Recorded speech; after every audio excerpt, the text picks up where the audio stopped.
From Kansas State University, this is Agriculture Today. Eric Atkinson with you. Coming up today, K-State's John Holman announces that the university's latest summer annual forage, hay, and silage variety trial report is now available to you growers. He'll talk about how that data can best benefit you producers in your future variety selections. Then K-State's Jeff Whitworth reports that the Sugarcane Aphid has been confirmed in south central Kansas grain sorghum fields. He'll discuss the nuances of controlling this pest, which can be complicated by simultaneous infestations of sorghum headworms.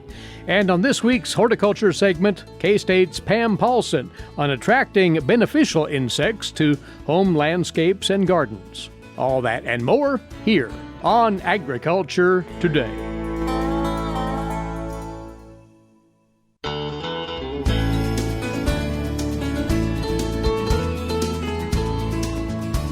You're tuned to Agriculture Today, and welcome once more. As first off today, we pass along to you this word that the Department of Agronomy here at K-State has just made available now to you producers, the Kansas Summer Annual Forage, Hay, and Silage Variety Trial Report.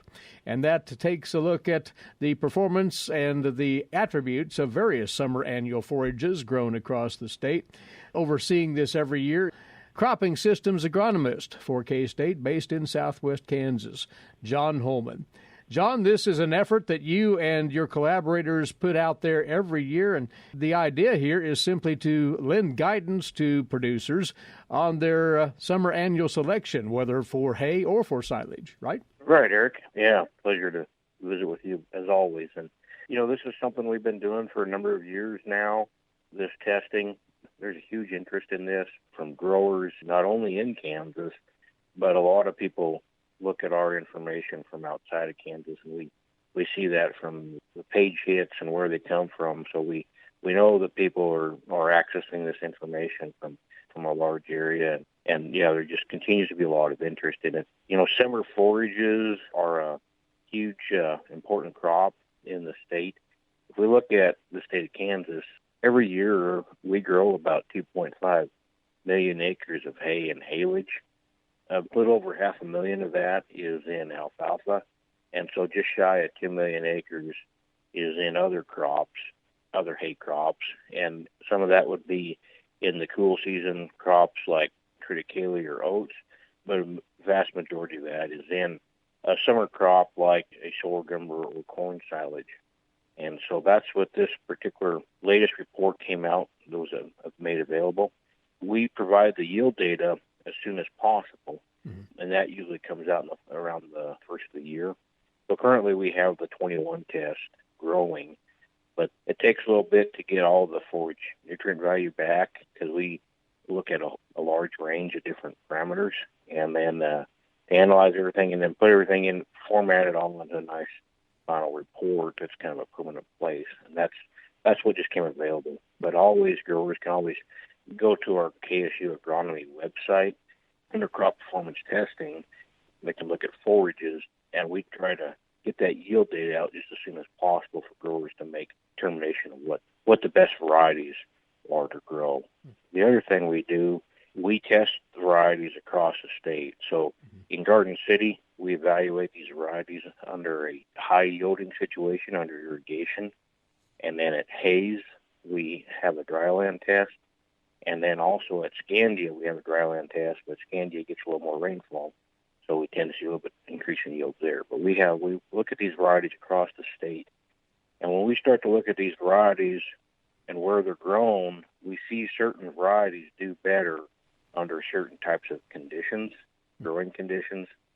And the other thing that I always want to advise growers is you need to look at what your end goal is of growing this forage crop.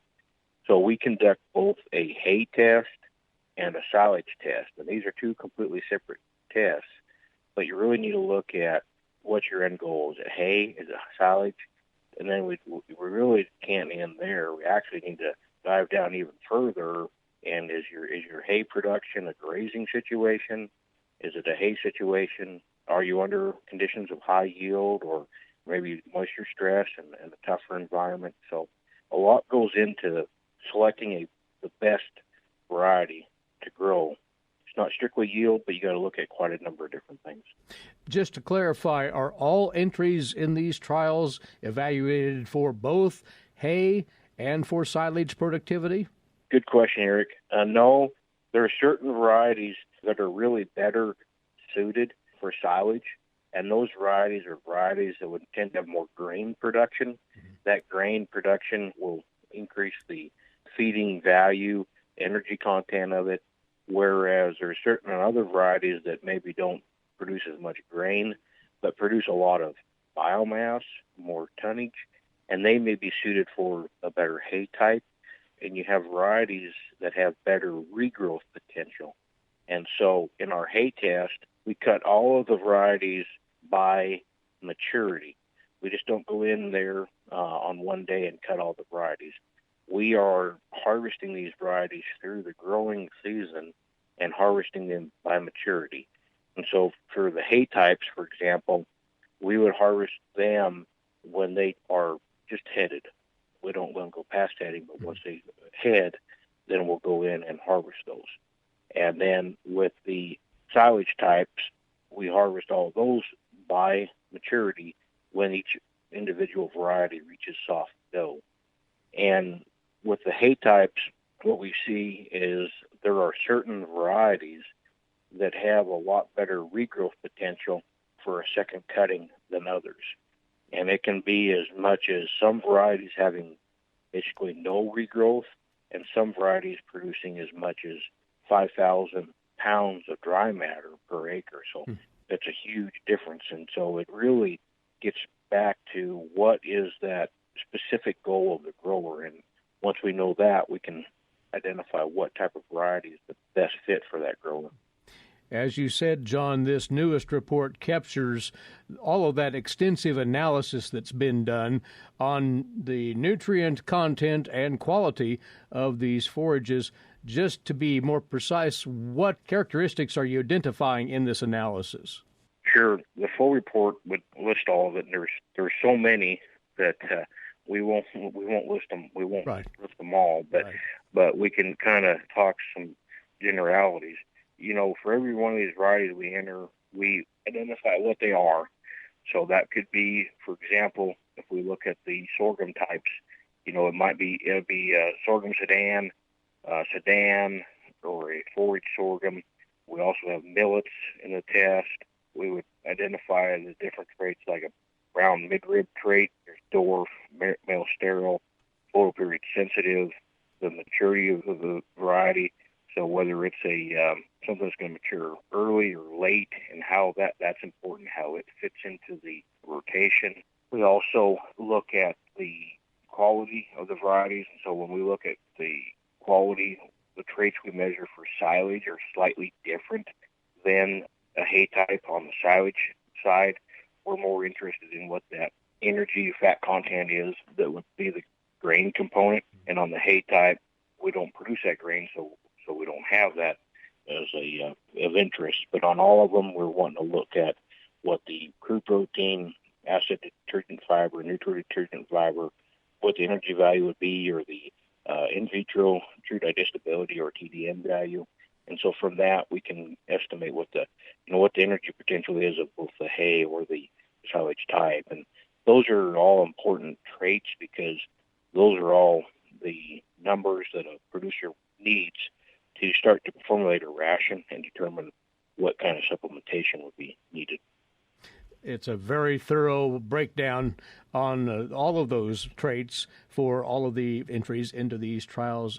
There were, on the hay test, 34 in Garden City, 40 at Hayes, 24 at Scandia. The silage test, 29 sorghum entries, 24 in Hayes, and 25 at Scandia.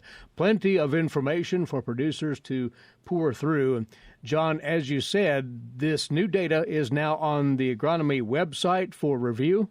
It is, Eric, yeah. We do test a lot of varieties, as you indicated, and it's from all of the major companies.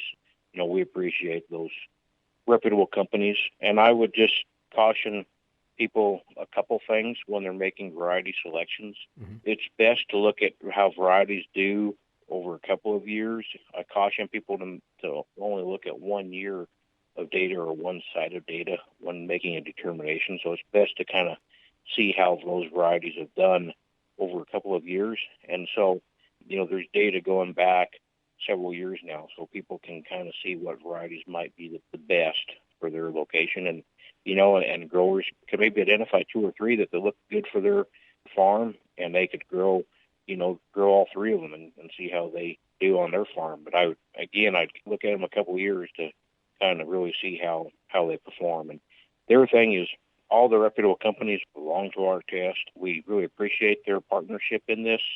And sometimes there's maybe some information out there that's not from a land-grant university. And I guess I just would caution people to the quality of the data that they look at. Is it an independent third party trying to give them the best recommendation? Look at where the source of information, where it's coming from. Good advice indeed.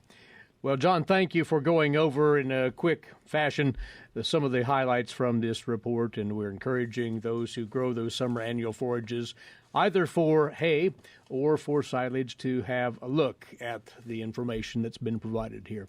Appreciate all your work and your time with us right here. You bet, Eric.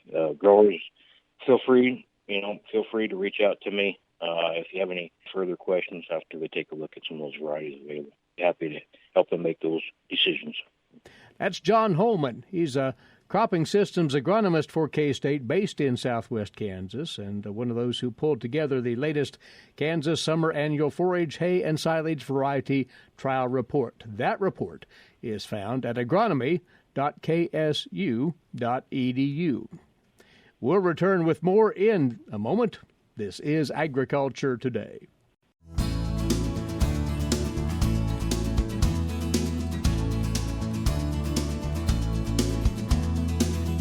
Agriculture Today continues now, and for you, another briefing on grain sorghum insects for you growers as we push forward into the latter part of the growing season. And there's a headliner there we'll mention right off the bat here shortly as we talk once more with crop entomologist Jeff Whitworth of K-State Research and Extension. He's out and about working field plots today. Takes some time to talk with us right here about, among other things, Jeff, the confirmation, at least that's what you're hearing, of sugarcane aphid in a part of Kansas. What's the story?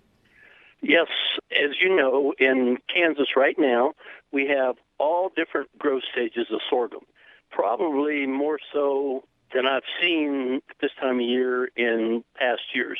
I don't know if it's the weather or late planting or combination thereof, but we do have across at least the north central and south central part of the state, we have a lot of diversity in stages of growth in sorghum. I was in some just a couple of days ago that was only knee-high and just really late planted sorghum, but still looks like it's pretty good, and the guys still have pretty good hopes for it. And now the last couple of days, I started getting calls and getting pictures also of sugarcane aphids. As a brief history of the sugarcane aphid, we first detected them in Kansas, I think, in the fall of probably 2013, 2014. They weren't bad. 2015, 2016, they were really problematic. They actually caused a lot of problems. At that time, we really didn't know how to deal with them. We really didn't know if they were going to be a problem or not. We didn't know if they were going to come back every year. But since then, we've learned they come back every year. Fortunately, in Kansas, they don't overwinter in the state. At least they're a subtropical or a tropical insect. So in the fall, although they continue to migrate in, clear up into October, depending upon the weather, they don't overwinter, which helps a lot early season, because in the early season, we don't have a problem with sugarcane aphids. Now, just like I said, in the last couple of days, gotten word that the sugarcane aphids are being detected in some of the south central Kansas counties, Cowley and Sedgwick, and some of those counties, but they're not at treatable levels yet, or at least I've not heard of any that have reached a treatment threshold. So apparently they're just getting started. And as you know, they're coming up from West Texas and Oklahoma on southern breezes or south winds. I have been getting reports from some of my buddies in West Texas that they've been up there, probably for 2 or 3 weeks. So it's just a matter of time before the south wind blew them into Kansas, and they're here now. I've not heard of any north of Highway 50 yet, but they will actually migrate throughout the rest of the state, I would assume, on south winds. The thing about the sugarcane aphid, it's a yellow aphid that has black cornicles or stovepipes and black feet. Generally, when they first migrate in, you can find the winged ones on the top of a leaf, but generally then the colonies will start on the underside of a leaf, and you'll find a few of the adult aphid colonies can explode really quickly. One of the problems is they're coming in right now. A lot of our sorghum is just reaching the heading stage. Mm-hmm.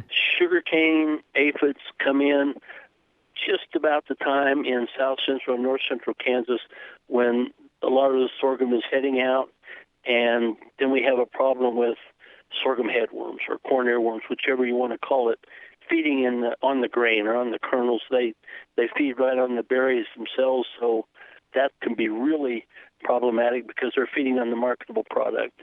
Generally speaking, you lose 5% per worm per head. And last week, a lot of the corn earworms were just maturing in corn, at least where I was. So they're going down into the soil. They'll pupate. They'll come out as an adult. They'll lay eggs, and they'll fly around into sorghum, lay the eggs right on the head, and those little worms will hatch out. So the growers need to be out looking at the heads also between flowering and soft dough, because that's a critical time for headworms. So when you're looking for headworms, also be out looking now for sugarcane aphids. Remind us of the damage those aphids would create, because they're not necessarily feeding on the grain themselves, are they? No, well, the aphids will feed on the plant juice, okay? So they will suck the juice out of the plant. As they do that, they produce a lot of honeydew. The sugarcane aphid produces huge, copious quantities of honeydew. That can also be a problem just by itself, because then you'll get sooty mold growing on that, which can interrupt photosynthesis. But not only that, the honeydew itself is super sticky, so it can mess up machinery later on. It can be a problem just by itself. But the aphids feed on the plant juice. They'll feed on the leaf of the plant. They'll feed on the berries up until about soft dough or hard dough, just like corn earworm. Once that berry gets that hard, they don't feed on it. But as the plant dries down, they will move up towards the head. So later in the year, you can find a lot of sugarcane aphids in the heads feeding on the berries, which they will cause the berries to wither and shrink also, which can cause yield reduction problems. But the thing is, right now, if you're out looking and you are considering spraying for headworms, which, again, 5% loss per worm per head, you got 2 or 3 worms per head, which is not unusual, you could lose 5 to 15% if you don't treat them. So one of the considerations is, do I spray a conventional insecticide and kill the worms, and that will also kill a lot of the beneficials? Fortunately, over the years, we found that beneficials have really helped manage or control sugarcane aphids. Along with that, right now I've been getting calls about cornleaf aphids in whorl stage sorghum, which we do not recommend treating for cornleaf aphids because the beneficials will use cornleaf aphids as a host. And then those beneficial populations will be there when and if we do get sugarcane aphids coming in, so they can help control the early arrival sugarcane aphids. If you spray a conventional insecticide to control the headworms, it will kill them.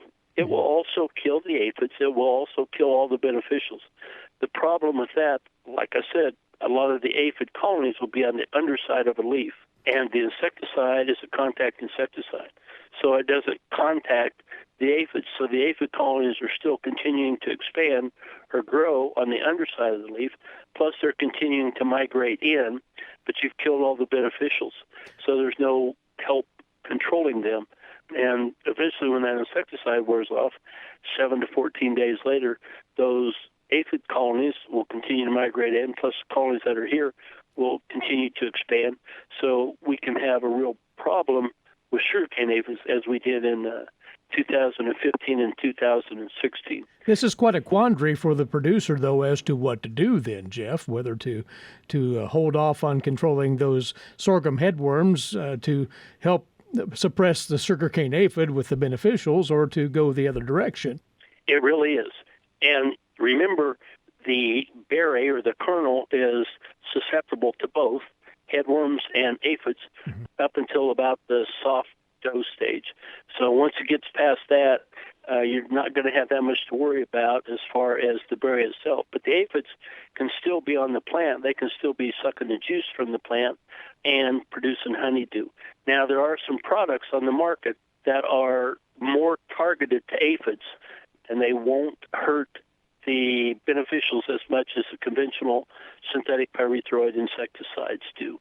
And there are also a couple of viral insecticides that were on the market a couple of years ago, and I've heard still are, that target corn earworms specifically and fall armyworms specifically, and again are gentler or easier on the beneficials, but they don't control aphids. They just control the fall armyworm if it's a product called Foligen, and they control the corn earworm if it's a product called Heligen. But those are virus products, and when you're using a virus, it's a little trickier to get good control. You've got to put it out a little bit ahead of time because it actually has to be eaten by the insect, and it makes it sick, just like a virus does you or I.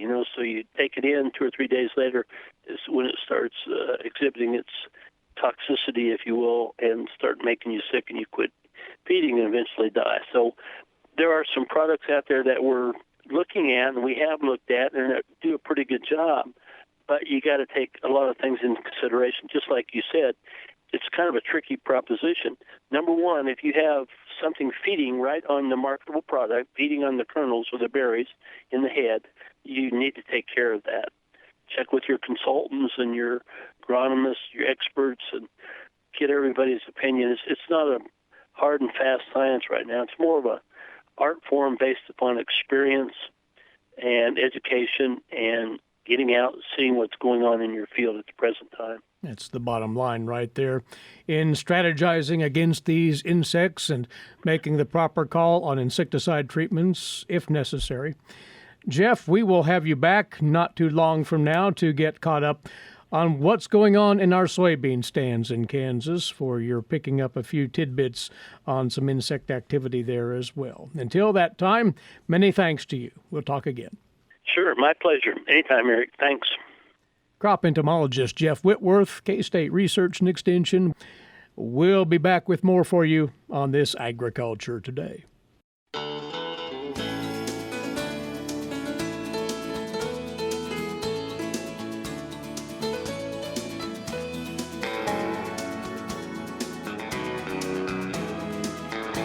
Agriculture Today continues now here on the K-State Radio Network. Eric Atkinson with you. Now to today's agricultural news headlines, courtesy in part of DTN. Notes from the 2021 Cattle Industry Convention ongoing this week in Nashville. Kansas cattle feeder and the president of the National Cattlemen's Beef Association, Jerry Bone, said that cattle markets continue to be a major topic with producers, but the high demand for beef and tighter cattle supplies are starting to come into sync with each other, he says. And the Vice President of Research for Animal Proteins at Rabo AgriFinance, Dustin Aheron, has been watching multiple trends in the cattle industry, with tightening supplies driven heavily by drought, while new announcements are coming in frequently by groups looking to build new packing plants. He says if the cow herd can remain at about 30.5 million cows, there's the potential to add slaughter capacity for about 5,000 head per day. Now, Heron said as capacity increases, though, the extension of drought, bringing down cow numbers closer to 30 million, would be a risk for new packers coming into the market. The NCBA has created a new working group to look more deeply into the livestock mandatory reporting law confidentiality issues with packer reports, market transparency, captive supply, the Packers and Stockyards Act, and price reporting thresholds. The Director of Government Affairs and Market Regulatory Policy for NCBA, Tanner Baymer, said that a good chunk of the conversation is expected to center on the livestock mandatory reporting law. That law is supposed to be reauthorized every 5 years. Congress last year extended the law until September the 30th and likely will extend that law at least one more year. Baymer noted that lawmakers have been waiting to see what, if anything, comes from that investigation into the cattle markets launched by the Department of Justice more than a year ago now. In the past several months, more than 100 members of Congress have written at least 6 letters to justice officials asking for some update or conclusion to that investigation. House Appropriations Bill also has draft language providing $1 million to the USDA's Agricultural Marketing Service to develop a pilot project for a cattle contract library producers could use to compare pricing between contracts and negotiated cash trade. And Baymer added the NCBA remains concerned about the USDA's plans to rewrite some of the Packers and Stockyards Act rules, though he noted the USDA staff has said it may take at least 150 days, or near the end of the year, before the USDA releases its proposed rules. Tyson Foods' third quarter report signaled it plans to continue prioritizing its focus on beef. Third quarter beef sales volume for the corporation jumped by 24%, that is, to $4.95 million. A year ago, that number was $3.65 million. No other product in the report came close to beef numbers, even while all the marked improvements over year-earlier levels were occurring. Pork sales for the third quarter were reported at $1.7 million, up from $1.1 million. Chicken at $3.4 million, up from $3.1, and prepared foods at $2.3 million, up from $2 million. The CEO of Tyson, Donnie King, said the reopening of food service businesses has helped boost sales volumes across the board, but that the beef business side especially has been working to increase production to meet growing U.S. and international demand. Tyson's plan emphasizes beef production in line with USDA projections for fiscal 21. What kind of damage have feral swine done to livestock operations? The USDA is interested, as we hear from Gary Crawford. 2 years ago, the USDA did a farmer survey to get at the damages that feral swine were doing to crop operations. Right now, USDA is in the final stages of another survey to determine feral swine impact on livestock operations. Travis Averill with USDA Statistics Service says on July 19th, survey forms were mailed out to 18,000 producers in 13 states. States with the highest populations of feral swine, mostly southern states plus Oklahoma and California. Among other things, producers are being asked to estimate damages they've had from feral swine. Sophie McKee with USDA's Animal and Plant Health Inspection Service says the data from the survey is going to be vital for several reasons, not the least of which is this. If we have a full picture of all the costs that are inflicted by feral swine, then it's easier for us to ask for money to Congress to control these pigs. So if you got the survey, haven't responded, you may be getting a phone call from someone who can help you answer it. Also, you can respond online. You've got about a week left. USDA cuts off data collection on the 18th. Gary Crawford for the U.S. Department of Agriculture. And with the Kansas Soybean update now, here's Greg Akagi. Madison Vaught joins us. She is a native of McLouth and will be a junior at Kansas State University. She also served as a summer intern for the Kansas Soybean Association. And Madison, what were some of the things you can highlight serving as an intern for the Kansas Soybean Association? There were plenty of duties that I served as. One of the biggest things that me and the other intern were able to do was the Kansas Congressional Report, which helped me a lot, especially with wanting to be a pre-law major and be able to understand, like, hey, you are going to be doing all this research in the future. So it taught me a lot of life skills along with communication skills. Because of the fact that having the voice for Kansas soybeans, it's important to keep that message out there on what's important to the Soybean Association. Yes, it is, and especially you want to make sure that I've learned a lot this internship that the ag industry is actually really small, and you need to be able to understand that whatever you do and say will impact you no matter what in the future, which I have really enjoyed being in this internship and being in the position I am and having the guidance to help me through this internship. Did you get a chance to go out and meet some of the soybean farmers as well? Yes, I did. I was able to go to Great Bend. Actually, I'm writing a story about one of our farmers in Great Bend right now. I was also able to go to many others. We went to about 4 or 5, I believe, and it was a lot of fun just learning more about not only the farmers and their crops, but learning about their families and how their families interact with each other. That was very cool for us to see and be able to write their story. Why is an internship like this important for those communication skills? An internship here at the Kansas Soybean Association, you're never doing the same duty ever. So that means that when you come in the door one day, you may be doing one thing, but you come in the next day and it's completely different, which is really nice. You're able to test your skills and test your mindset, which especially having our head communications person here, she's extremely helpful, always out there to help us. And she's always told us there's never one dumb question that you could say, and it's really helped us out a lot in being able to feel confident in going to her with any questions we have. Madison, we are out of time. Thank you very much. Thank you. That is Madison Vaught.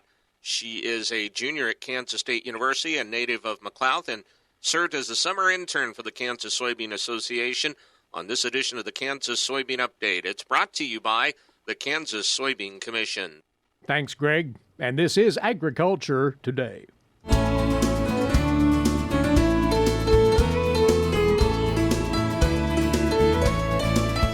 We're back now on Agriculture Today and to this week's horticulture segment for you as we'll once more preview another of those K-State Garden Hour webinars. It is set for this coming Wednesday, the 18th of August, over the noon hour. The subject of choice this time around will be the benefits of certain insects in the home landscape and home garden and how to encourage those beneficials. Presenting at this Garden Hour webinar will be Pam Paulsen. She is the Reno County Extension Horticulture Agent. Well, this is a topic that deserves a little more attention, frankly, Pam, because most folks think in terms of insect control in their home lawns, in their gardens. But this is the other way around, right? Exactly. Many people think insects are pests in the garden, but there's many more insects that help us with our gardens instead. And we'll talk in a couple of moments here about some principles involved as far as attracting those insects, but share some examples that come to your mind immediately as per beneficial insects. Well, most people know about pollinators, but there are also predator insects that feed off of those insects that do harm to our plants, and so those are what we're trying to attract to help us with some insect control for us. The real management aspect of this, though, would be how to encourage those beneficials to avail themselves, so to speak, against the insects that are more damaging to trees or shrubs or garden vegetables and the like. What are some of the principles of that, Pam? Okay.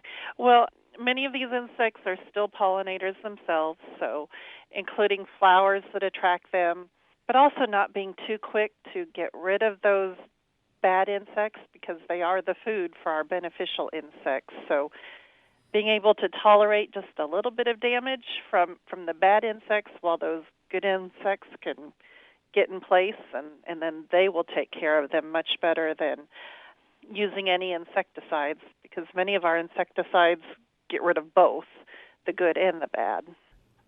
Attracting those beneficials in, part of this is in plant selection, is it not? Correct. So planting flowers that attract some of those insects that still need the nectar and the pollen is one way, but also providing resting places and overwintering places and places for them to lay their eggs will continue getting those beneficial insects to actually make a habitat and live in the garden as well. And there are all sorts of options there as far as beneficial insect habitat development, are there not? Yes, there are, from just leaving a few sticks and leaf matter around to open ground so they can burrow into the soil. We'll even talk about how to make some insect hotels that attracts some of the beneficial insects. That's intriguing. In a quick synopsis, what does that entail? Many insects, especially some of our solitary bees, they burrow into old tree trunks or just garden litter. So creating some of those spaces, and some of them are very decorative if you want to make your own. They can have, couple of aspects in the garden where they can create some art in the garden, but they can also create a home for those insects. And you'll be offering up some ideas on that during the Garden Hour webinar, of course. Yes. You mentioned just a moment ago that one of the issues with our common lawn and garden insecticides is that oftentimes they are comprehensive. They take out all insects. There are certain products, are there not, that are selective about the insects that they control, and those can protect beneficials as well, can they not? Yes. There are many that just target a certain type of insect that may just go after some of the caterpillars, or that may go after just some of the different types of insects that do damage, but then they don't harm the beneficial insects. And that's a much better choice than just using a general insecticide. And you'll be discussing those alternatives as well during this upcoming session. Yes. A big part of this, though, it would seem, is the mindset of gardeners in insect control, and maybe changing the line of thinking here to take advantage of what beneficials have to offer. Exactly. I get a lot of calls from people that just say, I saw a bug on my tree. How do I kill it? First thing to know is just what kind of bug that is and what are they doing to their tree, and if they're doing good or if they're doing harm, and if we can even tolerate some of that harm. If it's really, it might just be feeding on the leaves just a little bit, but nothing that's going to harm the health of that tree. It's better to just let them be and let those beneficial insects take care of the problem instead. And if one wants to be more exact in identifying those insects, Extension has a wealth of information that can be helpful to them. Yes, we've got lots of resources for identifying who is in your garden, whether they're good or bad insects. Well, fill us in on the Garden Hour, the webinar, how folks may participate in this. Okay, well, we've got a number. We do this every couple of weeks throughout the growing season. They can go to our K-State Garden Hour website and just do a search for K-State Garden Hour, and it'll come right up. You can sign up just once for the season to register. That also allows you to watch recordings of all the previous garden hours. And participate in the remaining garden hours for the balance of the growing season then as well. Yes. But you would like a head count, so you would encourage folks to register. Yes, that'll give us an idea, and that just helps us to know how many people are attending these, and lets us know that whether to keep doing them or not. And so far, they've been very popular. Indeed, because one of the key features is the interaction between participants and you folks presenting the webinars, not only yourself as hosting this one, but a whole slew of your counterparts from around the state. Exactly, and attendees are welcome to ask questions throughout the presentation, and we'll help get them answered as they come on. So. The next one is again set for this coming Wednesday, August the 18th. It is over the noon hour. It's the K-State Garden Hour featuring gardening with beneficial insects. Our guest right here will be presenting that session. Take it in by all means, homeowners and gardeners. Pam, we wish you the best with it. Thanks for joining us right here. Thank you. She's Pam Paulsen, Reno County Extension Horticulture Agent. Simply search, as she says, for K-State Garden Hour to register for this and the forthcoming sessions for the remainder of this summer and into early fall. That is this week's K-State Horticulture segment. And our time's away once more. We appreciate you tuning in. Please rejoin us right here tomorrow. Until then, Eric Atkinson here for Agriculture Today. This is the K-State Radio Network.